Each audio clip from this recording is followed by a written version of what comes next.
Hay lugares en el mundo donde el tiempo parece haberse detenido, no por belleza, sino por abandono. En los límites de un pueblo que ya no figura en los mapas, vivía Mateo, un joven cuya existencia era, para muchos, un estorbo visual.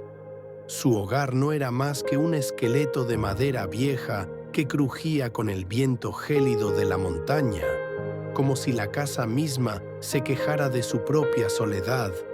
Mateo no recordaba el calor de un abrazo.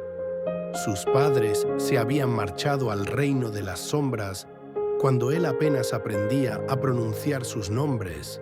Desde entonces, el silencio era su único compañero. Pero Mateo guardaba un secreto. En medio de sus harapos y su estómago vacío, poseía una riqueza que los mercaderes del pueblo no podían entender. Él hablaba con lo invisible. Cada mañana, antes de que el sol rasgara la neblina, Mateo se arrodillaba en el suelo de tierra y susurraba: «Señor, no te pido que conviertas estas piedras en pan, ni que me des un palacio. Solo te pido una cosa: no me olvides. Hazme saber que, aunque el mundo me ignore, tú sabes mi nombre».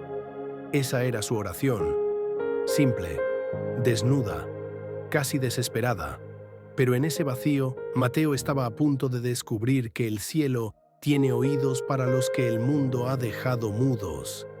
Aquel martes, el calor era una mano invisible que apretaba el cuello. Mateo trabajaba en la hacienda de don Elías, un hombre cuyo corazón parecía haber sido tallado en la misma piedra que sus molinos. Don Elías no veía personas, veía herramientas, y Mateo era una herramienta barata. Cargó troncos que le abrieron surcos en los hombros, acarreó agua hasta que sus manos se llenaron de ampollas que ardían como fuego. Cada vez que Mateo flaqueaba, la voz de don Elías restallaba como un látigo. «Muévete, muchacho. El hambre no espera a los perezosos». Al caer la tarde, con el cuerpo temblando de agotamiento, Mateo recibió su paga: una pequeña bolsa de tela con unos trozos de pan duro, un poco de arroz y 2 manzanas golpeadas. Para cualquier otro, habría sido una ofensa. Para Mateo, era un tesoro por el que había entregado su sudor y su sangre. Pero el camino a casa guardaba una trampa. En el callejón de las sombras, 3 jóvenes del pueblo, liderados por el rencor de quienes tienen mucho y no valoran nada, lo acorralaron. No querían su comida por hambre, sino por el placer de ver a Mateo romperse. Lo empujaron contra el barro, se burlaron de sus ropas rotas y, lo peor, vaciaron su bolsa en la tierra. Las manzanas rodaron por el lodo y el pan se ensució. Mateo, en el suelo, con el corazón latiendo en la garganta, sintió por un momento el veneno del odio. Quiso gritar, quiso maldecir, pero en lugar de eso, miró al cielo naranja y susurró entre dientes: «Dios, dame fuerzas para no ser como ellos. No permitas que el dolor me convierta en un monstruo». Mateo recogió lo que pudo del suelo, limpió el pan con su camisa vieja y caminó hacia el río, el único lugar donde se sentía a salvo.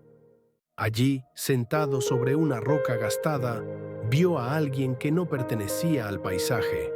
Era un hombre anciano. Sus ropas estaban cubiertas de polvo de 1000 caminos y su rostro era un mapa de arrugas y fatiga.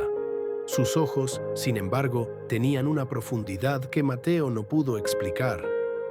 El anciano parecía no tener fuerzas ni para levantar la mirada. «Hijo», dijo el anciano con una voz que sonaba como el roce de las hojas secas. «Llevo días caminando. El hambre me ha robado la voz.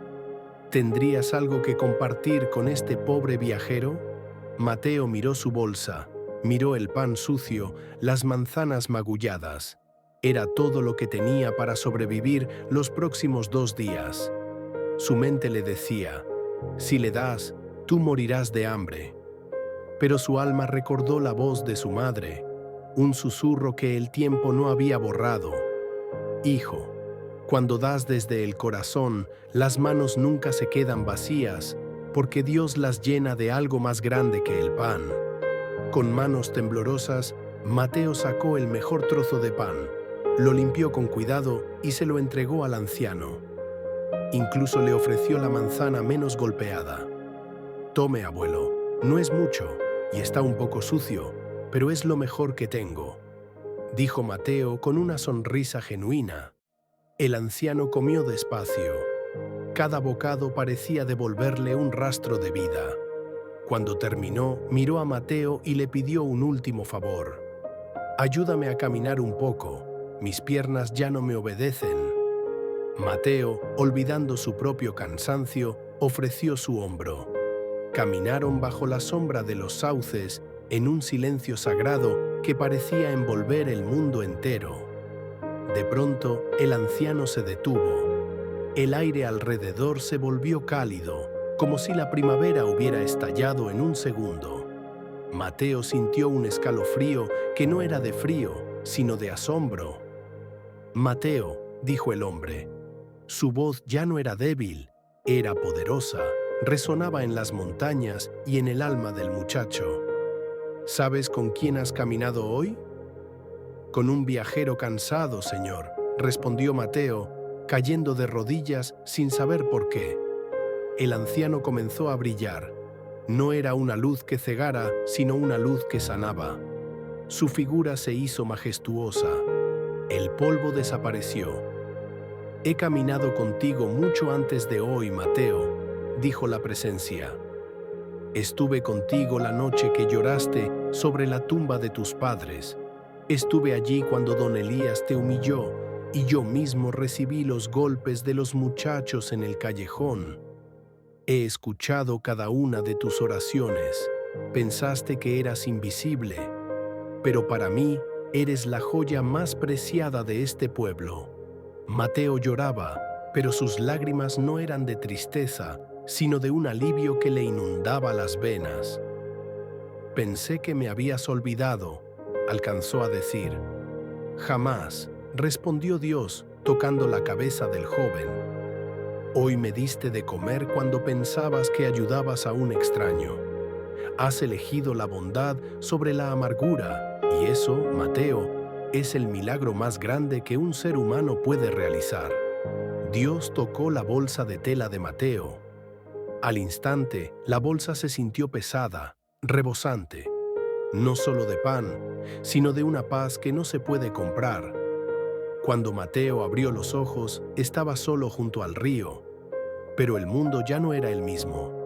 Al abrir su bolsa, encontró comida fresca, frutas que olían a paraíso y semillas que, al ser plantadas, dieron las mejores cosechas que el pueblo jamás vio. Pero el verdadero milagro no fue el pan, fue la luz que Mateo llevaba en los ojos. La gente empezó a notar que aquel huérfano invisible tenía algo que ellos no, una paz inquebrantable. Poco a poco, las personas correctas llegaron a su vida. Aprendió un oficio, reconstruyó su casa y se convirtió en el hombre que alimentaba a los necesitados, recordándoles siempre: nunca caminas solo. Conclusión: tal vez hoy tú te sientas como Mateo. Tal vez sientes que el sol de la injusticia te quema o que los demás tiran tu esfuerzo al lodo. Tal vez has gritado al cielo preguntando: ¿dónde estás? Recuerda esta historia. A veces la respuesta no llega en un trueno, sino en la oportunidad de ser buenos cuando el mundo es cruel. Tu amabilidad importa, tu resistencia importa. Dios no usa relojes, pero nunca llega tarde. Él está viendo tus lágrimas silenciosas y créeme, está multiplicando el pan que compartes hoy para el banquete que te espera mañana. No te canses de hacer el bien, porque a su debido tiempo verás que el peregrino siempre estuvo a tu lado.